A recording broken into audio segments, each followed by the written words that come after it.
వార్తల్లో ముందుగా ముఖ్యాంశాలు.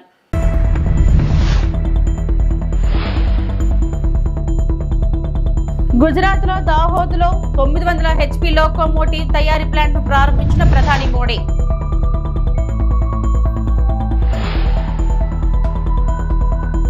సినీ పరిశ్రమ అభివృద్ధి కోసం ప్రభుత్వం పనిచేస్తుందన్న సినిమాటోగ్రఫీ శాఖ మంత్రి కందుల దుర్గేష్.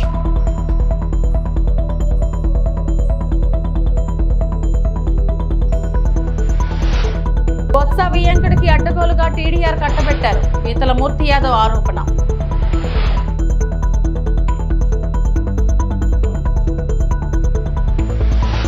గుజరాత్లోని దాహోద్లో భారత రైల్వేల లోకోమోటివ్ తయారీ కర్మాగారాన్ని ప్రధానమంత్రి నరేంద్ర మోడీ ప్రారంభించారు. దేశీయ సరుకు రవాణా సామర్థ్యాలను పెంచడానికి మరియు ఎగుమతులకు మద్దతు ఇవ్వడానికి ఈ సౌకర్యం 9000 HP इलेक्ट्रिक लोकोमोटिवలను ఉత్పత్తి చేస్తుంది. के पहले 9000 हॉर्स पावर इलेक्ट्रिक लोकोमोटिव जो इंजन है उसे आज राष्ट्र को समर्पित किया जाएगा, जहां रेलवे के लिहाज से ये एक बहुत बड़ी उपलब्धि होगी, क्योंकि टोटली लोकोमोटिव इंजन जो है वो कहीं ना कहीं इलेक्ट्रिसिटी पर अगर डिपेंड करता है तो ये पर्यावरण अनुकूल होगा, कार्बन उत्सर्जन में कमी आएगी. आप देख सकते हैं इस लोकोमोटिव यूनिट का दौरा करते हुए प्रधानमंत्री नज़र आ रहे हैं. तमाम तरह की जो निटी-ग्रिटीज़ हैं उसको समझने की कोशिश दाहोद में प्रधानमंत्री रेलवे लोकोमोटिव विनिर्माण इकाई का दौरा करते हुए नजर आ रहे हैं, जहां निर्मित देश के पहले 9000 हॉर्स पावर लोकोमोटिव इंजन का अनावरण अब से कुछ ही देर में किया जाएगा. और इस इकाई की स्थापना अगर की जाए, यानी कि जो 20,000 करोड़ रुपए के निवेश पे की गई, और PPP मॉडल यानी कि पब्लिक प्राइवेट पार्टनरशिप, देखिए यहाँ इस लोकोमोटिव इंजन की सीट पर बैठ के समझने की कोशिश कर रहे हैं प्रधानमंत्री कि आखिरकार ये लोकोमोटिव इंजन कैसे भारत के मेक इन इंडिया अभियान को गति देता हुआ तमाम जो इसके मापदंड हैं जो कि पर्यावरण अनुकूल है, रेलवे के लिए एक युगांतकारी बदलाव के तौर पर रहेंगे, क्योंकि 9000 HP 6XL इलेक्ट्रिक इंजन की औसत गति अगर हम माने, मतलब अमूमन समझें, तो 75 किलोमीटर प्रति घंटे के रफ्तार के साथ होगी. और इस विनिर्माण संयंत्र की सबसे बड़ी बात ये है कि ये देश को समर्पित हो रहा है और देश में ही इसका निर्माण किया गया है. और अगले 10 सालों में आप देखिए ऐसे करीबन 1200 से ज़्यादा इंजन बनाने की कवायद और इसी लक्ष्य के साथ लगातार ये यूनिट जो है वो काम करेगी. हालांकि ये जो पूरा लोकोमोटिव इंजन है, इसकी सबसे बड़ी खासियत ये है कि ये 4600 टन के कार्गो को ढोने की क्षमता रखता है. और इंजन में पहली बार चालक के लिए यहाँ पर जो है टॉयलेट्स की सुविधा भी है, और दुर्घटना से बचने के लिए इंजन में कवर सिस्टम पहले से ही लगाए गए हैं. और बहुत कम यानी किफ़ायत के खर्च में इस लोकोमोटिव इंजन का निर्माण किया गया है. और इन तमाम इंजनों पर जो आगे 10 सालों में यानी कि 1 दशक में बनाए जाएंगे, मैन्युफैक्चरिंग बाय दाहोद. समझिए इस बात को कि आपका खुद का मैन्युफैक्चर्ड प्रोडक्ट जब रेलवे की पटरी पर दौड़ेगा तो फ़ख्र और गर्व के साथ भारत कई अन्य देशों के लिए एक उदाहरण के तौर पर रखेगा इस मॉडल को. और रोज़गार के कई आयाम खुलते हुए नजर आएंगे. इस पूरे प्रोजेक्ट के चलते हमने देखा कि कई लोगों को तो परोक्ष रूप से रोजगार मिला ही, लेकिन आगे भी जब इंजनों का निर्माण किया जाएगा तो कई रोजगार के अवसर सृजित होते हुए यहाँ नजर आएंगे. तो 9000 HP के 6XL సినీ పరిశ్రమ అభివృద్ధి కోసం కూటమి ప్రభుత్వం పనిచేస్తుందని సినిమాటోగ్రఫీ శాఖ మంత్రి కందుల దుర్గేష్ అన్నారు. సినీ పరిశ్రమ కోసం కొత్త పాలసీని తీసుకొస్తామని, నిర్మాతలు, డిస్ట్రిబ్యూటర్లు, ఎగ్జిబిటర్లు కలిసికట్టుగా వస్తే చర్చిద్దామని ఆయన అన్నారు. పవన్ సినిమా విడుదల సమయంలోని సినీ పరిశ్రమ బంద్ అంశం ఎందుకు తెరపైకి వచ్చిందని ఆయన ప్రశ్నించారు. ఈ సినిమా రిలీజ్ అయినప్పుడు వారు ప్రత్యేకంగా వచ్చి నిర్మాతలు మా సినిమాకి టికెట్ రేట్లు పెంచడానికి, ఎందుకంటే మాకు ఎంత ఖర్చు అయింది, దీనికి ఈ స్థాయిలో పెంచండి అని చెప్పి ప్రతి సినిమాకి అడుగుతూ ఉంటారు. అడిగినప్పుడల్లా మేము డిపార్ట్మెంట్తో మాట్లాడడం, అంటే ఒక్క విషయం అర్థం చేసుకోవాలి, ఇక్కడ ఇది సినిమాటోగ్రఫీ మంత్రిత్వ శాఖ కింద ఉన్నప్పటికీ కూడా దీనికి సంబంధించిన థియేటర్స్ సంబంధించిన ప్రైస్ హైక్ ఇవన్నీ కూడా మళ్ళీ వచ్చేటప్పటికి హోమ్ డిపార్ట్మెంట్లో ఉంటాయి. అయితే హోమ్ డిపార్ట్మెంట్ వారికి వచ్చిన ఇబ్బంది ఏంటంటే ఫైల్ అల్టిమేట్గా యాక్సెప్ట్ చేయాల్సిన వారు అలా చేసినప్పుడల్లా ఎవరో ఒకళ్ళు పబ్లిక్ ఇంట్రెస్ట్ లిటిగేషన్ పెడుతున్నారు. పబ్లిక్ ఇంట్రెస్ట్ లిటిగేషన్ పెట్టినప్పుడు ఏమవుతుందంటే ఈ రేటు ఇంత ఎందుకు పెంచారనేటువంటి కోర్టులో వేస్తున్నారు. కోర్టులో వేసినప్పుడు ప్రతి సినిమాకి కూడా ఆ ప్రిన్సిపల్ సెక్రటరీ గారో లేకపోతే ఆ డిపార్ట్మెంట్ చెందిన వారు కోర్టుకు వెళ్ళి సమాధానం చెప్పుకోవాల్సిన పరిస్థితి వస్తుంది.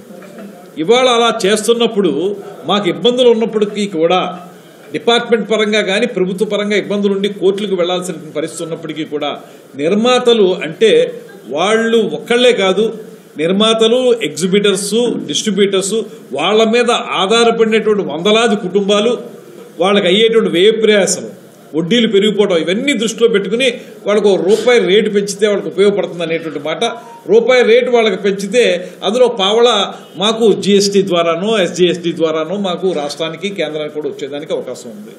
దీనివల్ల కూడా దృష్టిలో పెట్టుకుని ఇది డిప్యూటీ సీఎం గారు చాలా కేటగారికల్గా క్లారిటీ ఇచ్చారు ఆయన.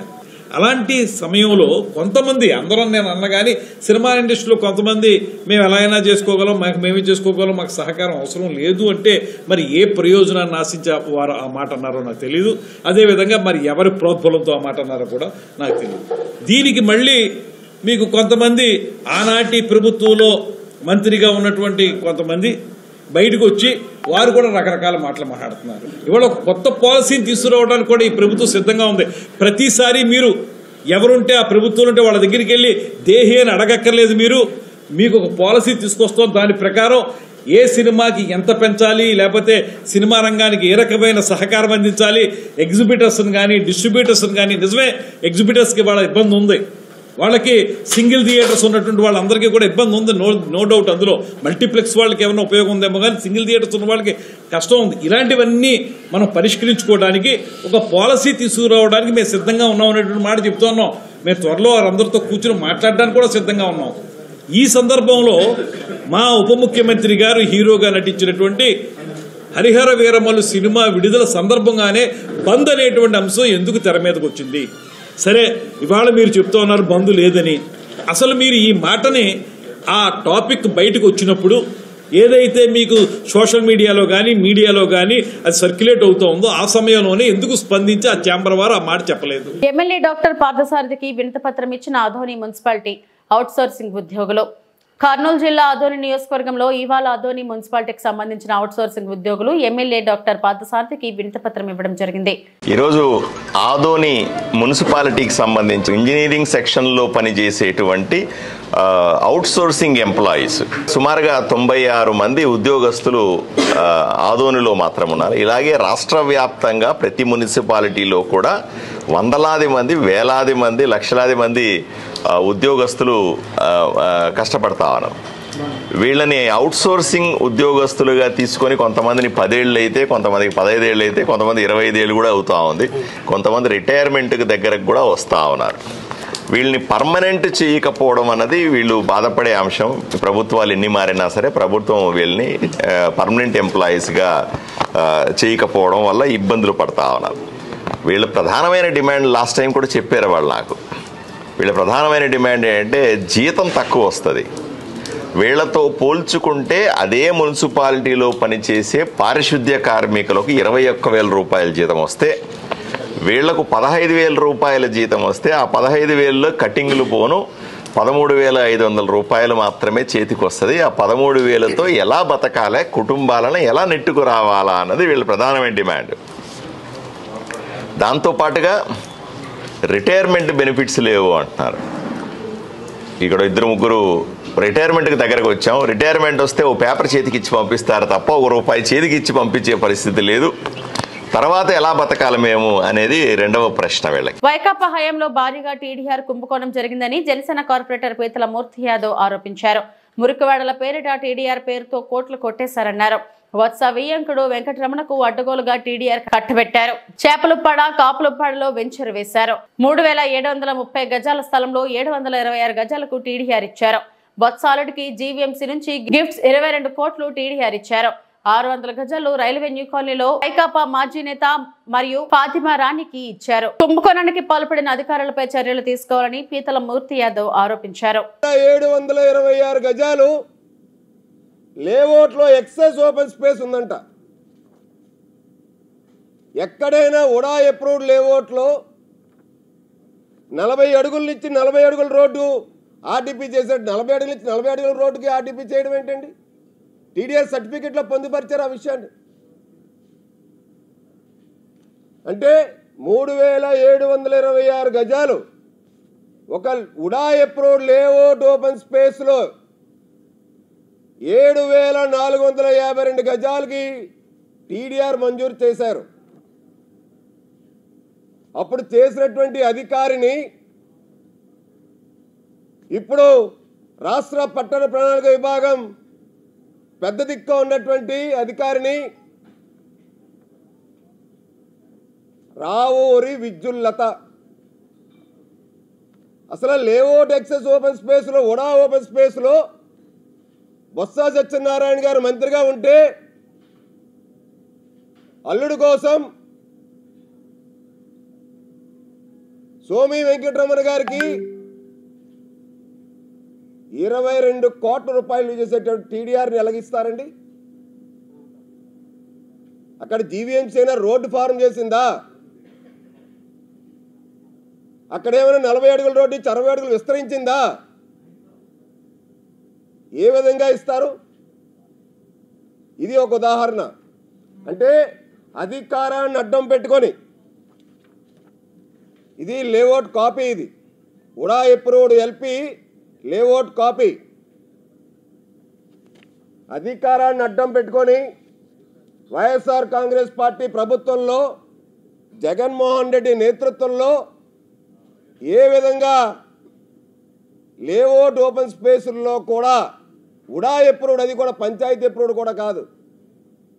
నెల్లూరు జిల్లా వైఎస్ఆర్సీపీ అధ్యక్షుడు కాకాని గోవర్ధన్ రెడ్డి అరెస్టుపై ఎమ్మెల్సీ చంద్రశేఖర్ రెడ్డి మాట్లాడుతూ గోవిందరెడ్డి అరెస్ట్ అక్రమం, అన్యాయమని, అధికార పార్టీ నాయకులు ఇలానే అరెస్టులు చేసుకుని పోతే భవిష్యత్తులో వైఎస్ఆర్సీపీ అధికారంలోకి వచ్చినప్పుడు ఖచ్చితంగా రిటర్న్ గిఫ్ట్ ఇస్తామని అన్నారు. 2 గంటల ప్రాంతంలో ఆయన అరెస్ట్ చేసి ఆయన ఎక్కడికి తీసుకెళ్లినారు, ఎక్కడికి తీసుకెళ్తా ఉన్నారు అనే సమాచారం కూడా ఈ రోజు దాకా కూడా అఫీషియల్ గా వీళ్ళు రిలీజ్ చేయాలి.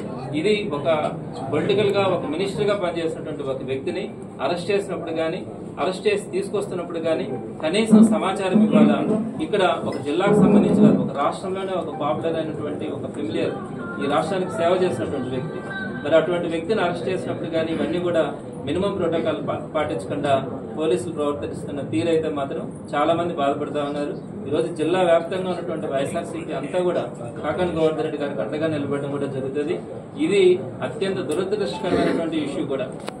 ఎప్పుడు కూడా ఇట్లా ఎవరో ఒకరు ఒక కన్ఫెషన్ స్టేట్మెంట్ బేస్ చేసుకొని కనుక అరెస్ట్ చేయడం కనుక ఇది కంటిన్యూ అయితే రేపు పొద్దున వైఎస్ఆర్సీపీ ప్రభుత్వం వచ్చిన తర్వాత ఏ నియోజకవర్గంలోనైనా కూడా ఏ చిన్న మైనింగ్ లోనైనా కూడా చేస్తారని చెప్పి ఎవరో ఒకరి దగ్గర నుంచి కనుక ఈ కన్ఫెషన్ స్టేట్మెంట్స్ తీసుకుంటే ప్రతి ఎమ్మెల్యేని కూడా అరెస్ట్ చేసే అవకాశం ఉంటుంది.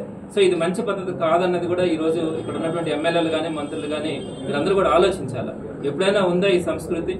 ఒక చిన్న ఆరోపణ ఎవరో చేస్తారని చెప్పి పెద్ద వ్యక్తులను కూడా తీసుకొని వచ్చి రేపు అరెస్ట్ చేయడానికి, వారిని తీసుకెళ్లి రిమాండ్ లోపల పెట్టి ఇబ్బందులు పెట్టడానికి గురి చేస్తే ఇంకెవరు మంచి వ్యక్తులు రాజకీయాల్లోకి వస్తారు? ఎందుకు సర్వీస్ చేయాలనుకుంటారు? ఈ పద్ధతి మంచిది కాదు. తప్పకుండా దీన్నంతా కూడా లీగల్ గా ఫైట్ చేయడం జరుగుతుంది. ఏ రోజుకైనా కూడా గోవర్ధన్ రెడ్డి గారు దీంట్లో క్లీన్ చిట్ తో ఆయన బయట వచ్చేదానికి కూడా అవకాశం ఉంది. ఎందుకంటే ఆయన ఏ విధంగా కూడా దాంట్లో ఆయన చేయలేదు. నేరుగా కూడా ఆ కేసు ఏ విధమైనటువంటి ప్రత్యక్షంగా కానీ పరోక్షంగా కానీ ఆయనకు సంబంధించినటువంటి ఇష్యూ. సో అనవసరంగా పెట్టినటువంటి కేసు కాబట్టి తప్పకుండా దీన్ని న్యాయస్థానాల మీద మాకు గౌరవం ఉంది. తప్పకుండా రాబోయే రోజుల్లో ఈ కేసు గురించి ఫైట్ చేయడం కానీ, ఆ తర్వాత కూడా వీరు చేస్తున్నటువంటి ఏదైతే ఈ రోజు తెలుగుదేశం పార్టీ వాళ్ళు ఎన్నైతే అక్రమాలు చేస్తా ఉన్నారో, ఎన్నైతే దుర్మార్గాలు చేస్తా ఉన్నారో జిల్లాలోనే కదా రాష్ట్ర వ్యాప్తంగా కూడా, బట్ అన్నింటినీ కూడా ప్రజల దృష్టికి తీసుకెళ్లడం కూడా జరుగుతుంది. ఇంకోటి కూడా వాళ్ళు మహానాడు పేరుతో జరుపుకుంటా ఉన్నారు, ఈ సెలబ్రేషన్స్ అని కూడా జరుపుకుంటా ఉన్నారు. అలానే రేపు 1 year కంప్లీట్ అవుతా ఉంది. ఈ 1 year కంప్లీట్ అయిన తర్వాత 1 year లోపల ఎక్కడ కూడా వాళ్ళు చెప్పినటువంటి ఏ ఒక్క హామీ కూడా నెరవేర్చకపోగా పైపెచ్చి ఈ రోజు ప్రజలందరూ కూడా తెలుగుదేశం పార్టీ నాయకులు కానీ ముందుకు వస్తే వారందరినీ కూడా నిలదీయడానికి సిద్ధంగా ఉన్నారు. ఈ రోజు ప్రజలందరూ కూడా ప్రస్తుతం మైన్స్ లో ఎలాంటి అక్రమాలు జరగలేదని మైనింగ్ శాఖ జాయింట్ ఇన్స్పెక్టర్ లో తేలింది. ఆయన కక్షపూరితంగా కాకాని గోవర్ధన్ రెడ్డిని ఈ కేసులో తప్పుడు సెక్షన్స్ జోడించి అరెస్టు చేశారు. రెడ్ బుక్ పాలనలో ప్రశ్నించే గొంతుల్ని ఇలా అరెస్టులతో నొక్కేయాలని చూస్తున్నారు. పల్నాడులో పిన్నెల్లి బ్రదర్స్ పై కూడా ఇలానే తప్పుడు కేసు పెట్టారు. ఎన్ని కేసులు పెట్టినా ధైర్యంగా ఎదుర్కొంటాం, భయపడేదే లేదు అని కారుమూరి వెంకటరెడ్డి వైఎస్ఆర్సీపీ అధికార ప్రతినిధి పేర్కొన్నారు. కాకాని గోవర్ధన్ రెడ్డి గారి అక్రమ అరెస్టు మరొక నిదర్శనం అని చెప్పాలి. అలానే పిన్నెల్లి రామకృష్ణారెడ్డి గారి మీద ఏదైతే మర్డర్ కేసు పెట్టారో పిన్నెల రామకృష్ణారెడ్డి గారు వాళ్ళ బ్రదర్ మీద కూడా పెట్టినటువంటి మర్డర్ కేసు కూడా ఇంకో ఉదాహరణ అని చెప్పాలి. కాకాని గోవర్ధన్ రెడ్డి గారిది చూసుకుంటే ఎంత దారుణం అంటే ఈ కేసు. కాకాని గోవర్ధన్ రెడ్డి గారిని A4గా పెట్టారు. ఏంటంటే మైనింగ్లో అంట అక్రమాలు జరిగిపోయినాయి. మైనింగ్ అక్రమాలకు సంబంధించి విదేశాలకి మైనింగ్ ఏదో చెన్నై పోర్టు ద్వారా తరలించారనేటటువంటి ఒక తప్పుడు కేసు పెట్టి A4గా పెట్టారు. దీనికి సంబంధించి రుస్తుం అనేటటువంటి మైన్స్లో అక్రమాలు జరిగాయంటూ ఎవరైతే తెలుగుదేశం పార్టీకి సంబంధించినటువంటి సోమిరెడ్డి చంద్రమోహన్ రెడ్డి ఇచ్చినటువంటి ఫిర్యాదు, దాని ప్రకారం పోలీసులు కేసు నమోదు చేశారు. A4గా కాకాని గోవర్ధన్ రెడ్డి గారిని పెట్టారు. ఆల్రెడీ A1 A2కి ఈ కేసులో బెయిల్ వచ్చింది. బట్ ఈయనకి SC/ST కేసు కూడా దీంట్లో ఇంక్లూడ్ చేయడం వల్ల ఏదో గిరిజనులు బెదిరించారనేది పెట్టి తప్పుడు కేసు పెట్టడం వల్ల కాకాని గోవర్ధన్ రెడ్డి గారికి బెయిల్ రాకుండా ఈ ప్రభుత్వం కుట్రలవన్నీ కేసు పెట్టింది. కానీ అసలు మైనింగ్కి సంబంధించి అక్కడ అక్రమాలే జరగలేదని చెప్పి జాయింట్ ఇన్స్పెక్షన్లో ఆల్రెడీ అక్కడ ఇన్స్పెక్షన్ జరిగినప్పుడు 1050 మెట్రిక్ టన్నులు నిల్వ ఉంది, అసలు అక్కడెక్కడ అక్రమ మైనింగ్ అనేది జరగలేదని చెప్పి ఆల్రెడీ రిపోర్ట్ ఇచ్చినా కూడా మళ్ళీ ఈ మైనింగ్ శాఖ ఇన్ఛార్జ్ DD ద్వారా ఫిర్యాదు చేయించేసి మళ్ళీ తప్పుడు కేసు పెట్టి అరెస్ట్ చేయడం జరిగింది. వాస్తవంగా వాళ్ళు పెట్టినటువంటి రిమాండ్ రిపోర్ట్ చూస్తే ఈ క్వార్జ్ మెట్రిక్ టన్ను 12 లక్షల రూపాయలు ఉంటుందని చెప్పి పోలీసులు రిమాండ్ రిపోర్ట్లో పెట్టారు. చాలా తప్పది. ఎందుకంటే క్వార్జ్ మెట్రిక్ టన్ను విలువ కేవలం 20,000 రూపాయలు ఉంటుంది. అది కూడా బాగా నాణ్యత కలిగినటువంటి క్వార్జ్ అయితే వాళ్ళు పెట్టినటువంటి రిమాండ్ రిపోర్ట్లో 7 కోట్లు విలువ చేసేటటువంటి 60 మెట్రిక్ టన్నుల క్వార్జ్ మెటలు ఏదైతే ఈ మైన్స్కి సంబంధించిన మిక్స్ మైకా మెటలు ఇవన్నీ అక్రమంగా చెన్నై పోర్టుకి తరలించేసి విదేశాలకు తరలించారనేటువంటి ఒక తప్పుడు కంప్లైంట్. ఇక్కడే అర్థమవుతుంది కదా మీకు. అసలు అక్కడ జరగలేదని చెప్పి మైనింగ్ శాఖ ఇచ్చింది. వాళ్ళు ఇన్స్పెక్షన్ చేసి ఏం జరగలేదు, అక్కడ అసలు అక్రమ మైనింగ్ అనేది జరగలేదు, అక్కడ 1050 మెట్రిక్ టన్నులు నిల్వ ఏదైతే అలానే ఉంది అని చెప్పినా కూడా తప్పుడు కేసు పెట్టి ఈరోజు అరెస్ట్ చేశారంటే అంటే వైఎస్ఆర్ కాంగ్రెస్ పార్టీ జిల్లా అధ్యక్షులను కానీ మాజీ మంత్రులు ఎవరిని వదిలిపెట్టం, మేము అందరినీ అరెస్ట్ చేసి ఈ ప్రభుత్వంలో జరుగుతున్నటువంటి ఏదైతే దుర్మార్గాల్ని ఏదైతే ఈ ప్రభుత్వంలో జరుగుతున్నటువంటి అన్యాయాల్ని వైఎస్ఆర్ కాంగ్రెస్ పార్టీ వాళ్ళు ప్రశ్నించకూడదు, ప్రశ్నిస్తే అరెస్ట్ చేస్తాం అనేటటువంటి టార్గెట్లో భాగంగానే కాకాని గోవర్ధన్ రెడ్డి గారిని అరెస్ట్ చేయడం జరిగింది. దయచేసి ప్రజలు కూడా ఈ ప్రభుత్వం చేస్తున్నటువంటి దుర్మార్గాల్ని ఎండగట్టాల్సినటువంటి అవసరం ఉంది. వీళ్ళు చేసేటటువంటి తప్పుడు ప్రచారాన్ని, ఈ కూటమి ప్రభుత్వం చేసేటటువంటి తప్పుడు ప్రచారాన్ని దయచేసి నమ్మొద్దని చెప్పి ప్రజలకు చెప్తూ డాక్టర్ బిఆర్ అంబేద్కర్ కోనసీమ జిల్లా ముఖ్యమంత్రి సహాయ నిధి చెక్కుల పంపిణీ మలకిపురం మండలంలో శాసనసభ్యులు వారి క్యాంప్ కార్యాలయం విశ్వేశ్వరరాయపురం నందు ముఖ్యమంత్రి సహాయ నిధి ద్వారా రాజోలు నియోజకవర్గంలోని 19 మంది లబ్ధిదారులకు మంజూరు కాబడిన 14,31,946 రూపాయల విలువ గల చెక్కులను శాసనసభ్యులు దేవవరప్రసాద్ చేతుల మీదుగా అందజేశారు. ఈ కార్యక్రమంలో లబ్ధిదారులతో పాటు ఎన్డీఏ నాయకులు, కార్యకర్తలు, అభిమానులు, గ్రామస్తులు తదితరులు పాల్గొన్నారు. ఎక్కడైతే వైద్యం చేయించుకుంటా రోగాలను బారిన పడి ఉన్నారు వారికి బాస్టర్గా నిలబడాలి, వారికి సహాయం చేయాలనే ఉద్దేశంతో ఈ సీఎం సహాయ నిధిని ఏర్పాటు చేయడం జరిగింది. ఈ కార్యక్రమంలో మన నియోజకవర్గం సంబంధించి ప్రత్యేక శ్రద్ధ తీసుకుంటున్నాం. ఒక కౌంటర్ని ఏర్పాటు చేశాం. అప్లికేషన్స్ తీసుకొని వాటిలన్నిటికీ కూడా సక్రమంగా ఉన్నాయా లేదా వెరిఫై చేసుకొని అక్కడికి విజయవాడకి పంపించి స్క్రూటినీ చేయించి అంతా కూడా సక్రమంగా ఉందని తేలిన తర్వాత అక్కడ మనం వాటిలన్నిటిని కూడా మంజూరు చేయించి తెప్పిస్తూ ఉన్నాం. ఇప్పటికే సుమారు 2.5 కోట్ల రూపాయల వరకు మనకి ఈ 11 నెలల కాలంలో మనం ఈ మన నియోజకవర్గంలో వేరు ఇబ్బందులతో ఆరోగ్య సమస్యలతో బాధపడుతున్న వారందరికీ కూడా 250 మందికి సుమారు ఈ రోజు వరకు మనం ఈ సీఎం సహాయ నిధి నుంచి కొంత మొత్తాన్ని డబ్బు సహాయాన్ని ఇప్పిస్తూ ఉన్నాం. సో దానిలో భాగంగా ఈరోజు మీకు కూడా సుమారు 19-20 మందికి ఈరోజు మనం పంపిణీ కార్యక్రమం మొదలుపెట్టాం. ఈ కార్యక్రమాన్ని ఇచ్చేసిన మీకు అందరికి కూడా అభినందనలు తెలియజేసుకుంటా ఉన్నాం. ముఖ్యంగా ఇదంతా కూడా చాలా మంచి పద్ధతిలో జరుగుతున్నందుకు ఇక్కడ చేస్తున్న మనకి సహాయపడుతున్న ఈ సహాయ నిధి సెల్ వీళ్ళందరికీ కూడా నేను అభినందనలు తెలియజేసుకుంటూ నాయకులందరూ కూడా ప్రత్యేకమైన శ్రద్ధ ఈ విషయంలో తీసుకుంటున్నందుకు వారికందరికీ కూడా నేను అభినందనలు తెలియజేసుకుంటూ మనం పంపిణీ కార్యక్రమాన్ని మొదలుపెట్టుకుందాం. డాక్టర్ బిఆర్ అంబేద్కర్ కోనసీమ జిల్లా అమలాపురం నియోజకవర్గం. ఇండియాలో మళ్లీ కోవిడ్ కేసులు మళ్లీ పెరిగే సమయంలో మనం ఆరోగ్యం విషయంలో తగు జాగ్రత్తలు తీసుకోవాలని Amalapuram Konaseema care hospital MD doctor Karam Raviteja సూచించారు. ఎప్పటికప్పుడు చేతులు శుభ్రంగా ఉంచుకోవడం, తుమ్ములు, దగ్గు, రొంప, ఆయాసం వంటివి ఉన్నట్లు అయితే వెంటనే డాక్టర్ను సంప్రదించాలి. సమూహాలకు దూరంగా ఉండటం, మాస్క్ ఉపయోగించడం వంటి జాగ్రత్తలు తీసుకున్నట్లయితే కోవిడ్ బారిన పడకుండా మనల్ని మనం రక్షించుకోగలుగుతాం. Konaseema care hospitals doctor Karam Raviteja ఎండి తెలిపారు. అందరికీ నమస్కారం అండి. నేను doctor Karam Raviteja, MD general medicine, Konaseema care hospital.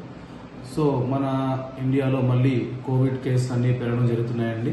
So ఈ అవుట్ బ్రేక్లో అందరూ కూడా తగిన జాగ్రత్తలు తీసుకుని వేస్తారని చెప్పి అందరినీ విన్నపించుకుంటున్నాం. ఈ కోవిడ్ JN1 వేరియంట్గా పేర్కొంటున్నారు. అలాగే ఆంధ్రలో కానీ చుట్టుపక్కల కానీ కేసులు నమోదవుతున్నాయి. ఏమన్నా తుమ్ములు, జ్వరం, దగ్గు, రొంప, గొంతు నొప్పి ఇలాంటి సింటమ్స్ ఏమైనా ఉంటే అందరూ కూడా హోమ్ ఐసోలేషన్ ప్రిఫర్ చేసి తగిన వైద్యం తీసుకోవాలని, అలాగే సరైన డాక్టర్ని సంప్రదించాలని చెప్పి కోరుకుంటున్నాం. అలాగే ఏమైనా ఆయాసం ఎక్కువైనా, ఒకసారిగా జ్వరం వచ్చి ఏమైనా ఇబ్బంది పడినా కూడా టెస్టింగ్ చేయించుకోవాలని మీ అందరికి కూడా తెలియజేసుకున్నాం. ఈ సామూహిక గ్యాదరింగ్స్ కానీ లేకపోతే పబ్లిక్ మీటింగ్స్ కానీ అన్నీ కూడా అందరూ దూరం ఉంటారని చెప్పి తెలియజేసుకుంటూ, అలాగే చేతులు కడుక్కోవడం, మాస్క్ వేసుకోవడం ఇవన్నీ కూడా బయట తిరగడం కూడా తగ్గించాలి. ఎక్కువ వృద్ధులు, చిన్నపిల్లలకి ఎఫెక్ట్ ఎక్కువ ఉంటుందండి. సో అన్ని తగిన జాగ్రత్తలు తీసుకుని అందరూ జాగ్రత్త పడతారని చెప్పి తెలియజేసుకున్నాం. Thank you very much. అప్పతాగి పోలీసుల మీదకి తిరగబడ్డ మందుబాబు కోనసీమ జిల్లా ఐపోలవరం మండలం యానాం ఎదురులంక అంతర్రాష్ట్ర చెక్ పోస్ట్ వద్ద డ్రంక్ అండ్ డ్రైవ్ మద్యం మొత్తంలో పోలీసులపైకి తిరగబడిన యువకులు.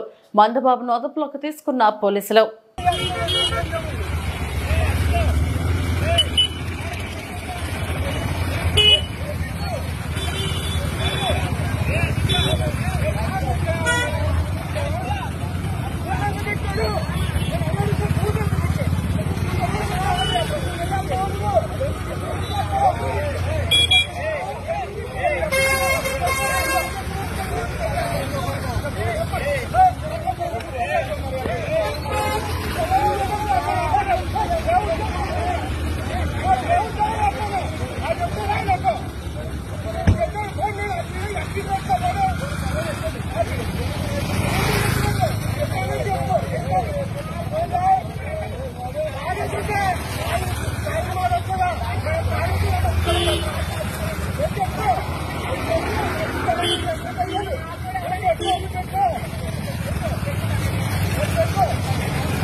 పశ్చిమ గోదావరి జిల్లా నర్సాపురంలోని BGBS మహిళా కళాశాల కరెస్పాండెంట్ నూలి శ్రీనివాస్ లైంగిక వేధింపులకు పాల్పడుతున్నారంటూ కళాశాలలో తాత్కాలిక కామర్స్ లెక్చరర్ గా పనిచేస్తున్న వీరవల్లి గంగాలక్ష్మి ఆరోపించారు. నర్సాపురంలో తోటి మహిళా ఉద్యోగులతో కలిసి బాధితురాలు మీడియాతో మాట్లాడుతూ వికలాంగురాలని నన్ను విడిచిపెట్టేయాలని చెప్పిన శ్రీనివాస్ కనుకరించకుండా లాడ్జికి, సినిమాలకు, సెలవు రోజుల్లో కాలేజీకి రమ్మని ఒత్తిడి చేస్తున్నాడంటూ బాధితురాలు ఆరోపించారు. అతని కోరిక తీర్చలేదని కోపంతో 2 సార్లు ఉద్యోగం నుంచి తనను తొలగించాడని, చివరికి తోటి ఉద్యోగులు, విద్యార్థులు ఆందోళన చేయడం తిరిగి విధుల్లోకి తీసుకున్నాడని బాధితురాలు ఆవేదన వ్యక్తం చేసింది. పోలీసులని కొంతమంది విద్యార్థులను కూడా కరెస్పాండెంట్ ఇదే తరహాలో వేధింపులకు పాల్పడుతున్నాడని విచారణ జరిపి అతనిపై తక్షణం చర్యలు తీసుకోవాలని ఆమె డిమాండ్ చేశారు. నా పేరు వీరవల్లి గంగాలక్ష్మి అండి. నేను ఫిజికల్లీ హ్యాండిక్యాప్డ్ సార్. నేను BGBS ఉమెన్స్ కాలేజ్లో 2014 నుంచి కామర్స్ లెక్చరర్గా వర్క్ చేస్తూ దాంతోపాటు టెక్నికల్గా సిస్టమ్ వర్క్ కూడా చూస్తాను సార్. నేను కొన్ని సెక్చువల్ హెరాస్మెంట్కి గురయ్యి అతని బాధ తట్టుకోలేక బయటకు వచ్చాను. ఈరోజు మా సెక్రటరీ అండ్ కరెస్పాండెంట్ గారు BGBS women's college Nooli Srinivas గారు అలియాస్ నారాయణరావు చెప్పిన తర్వాత అతను అక్కడ నుంచి నన్ను టార్చర్ చేయడం మొదలుపెట్టాడు. కరెక్ట్గా సర్టిఫికేట్ వెరిఫికేషన్ జరిగితే నాకు ఇవ్వాల్సిన సర్వీస్ని కూడా సరిగ్గా ఇవ్వలేదు. ఆ టైంలోని ఎంతమంది నాకు ఫ్యాకల్టీ వచ్చి బ్రతిమాలినా, ఎవరు బ్రతిమాలినా అలాగ అసలు ఎవరు చేయలేదు. నేను ఇంట్లో నుంచి అసలు బయటకు కూడా వెళ్ళను వ్యక్తి. నేను కాలేజీ, ఇల్లు తప్ప నాకు వేరేది కూడా తెలియదు. అలాంటి టైంలో నన్ను ఎలా అరెస్ట్మెంట్ చేస్తాను ఇంట్లో చెప్పుకోలేక, ఇంట్లో చెప్తే మానేయమంటారు. సర్టిఫికేట్ వెరిఫికేషన్ జరిగింది, ఏదో గవర్నమెంట్ చేస్తుంది, ఇంత చదువుకున్నాను, నాకు ఏం తక్కువ, నేను ఎందుకు మానేయాలి చాలాసేపు అని. అతను ఎప్పుడే వర్క్ చేసినా సరే సండే రమ్మని రాకపోతే గొడవలు. అక్కడ హాలిడేస్లో రమ్మంటాడు, నేను రాను. ఇదే గొడవలు. కాదంటే అన్ని విషయాలు నేను బయటికి చెప్పుకోలేను కదండి, కొన్ని కొన్ని విషయాలు. ఆ అమ్మాయిని నన్ను బండి మీద తీసుకెళ్ళి బండి మీద రావడం, నన్ను దగ్గర నుంచి చూసుకుంటుంది. చూసుకుంటే తను ఏమన్నారంటే, నువ్వు తీసుకొస్తా కుదరదు ఝాన్సీ, గంగా మేడంని నువ్వెందుకు తీసుకొస్తున్నావు, తీసుకురావద్దని అన్నారు. అదేం సార్, అది నా ఇష్టం, నేను తీసుకొస్తానని అంటేని తను అన్నారండి, అలా అయితే తీసుకెళ్ళి మీ ఇద్దరిని గుద్దించేస్తాను కారు ఎట్టి మీ ఇద్దరిని అని అడిగారు. పడకపోతే రీసెంట్గాని ఏదో పిలిచి ఏదోని నేను చూస్తే టెంప్ట్ అయిపోతున్నాను, నువ్వు అసలు చాలా ఇదిగా ఉన్నావు, ఏవే వచ్చేయచ్చు కదా ఒకసారి అని చాలా దారుణంగా మాట్లాడాడండి.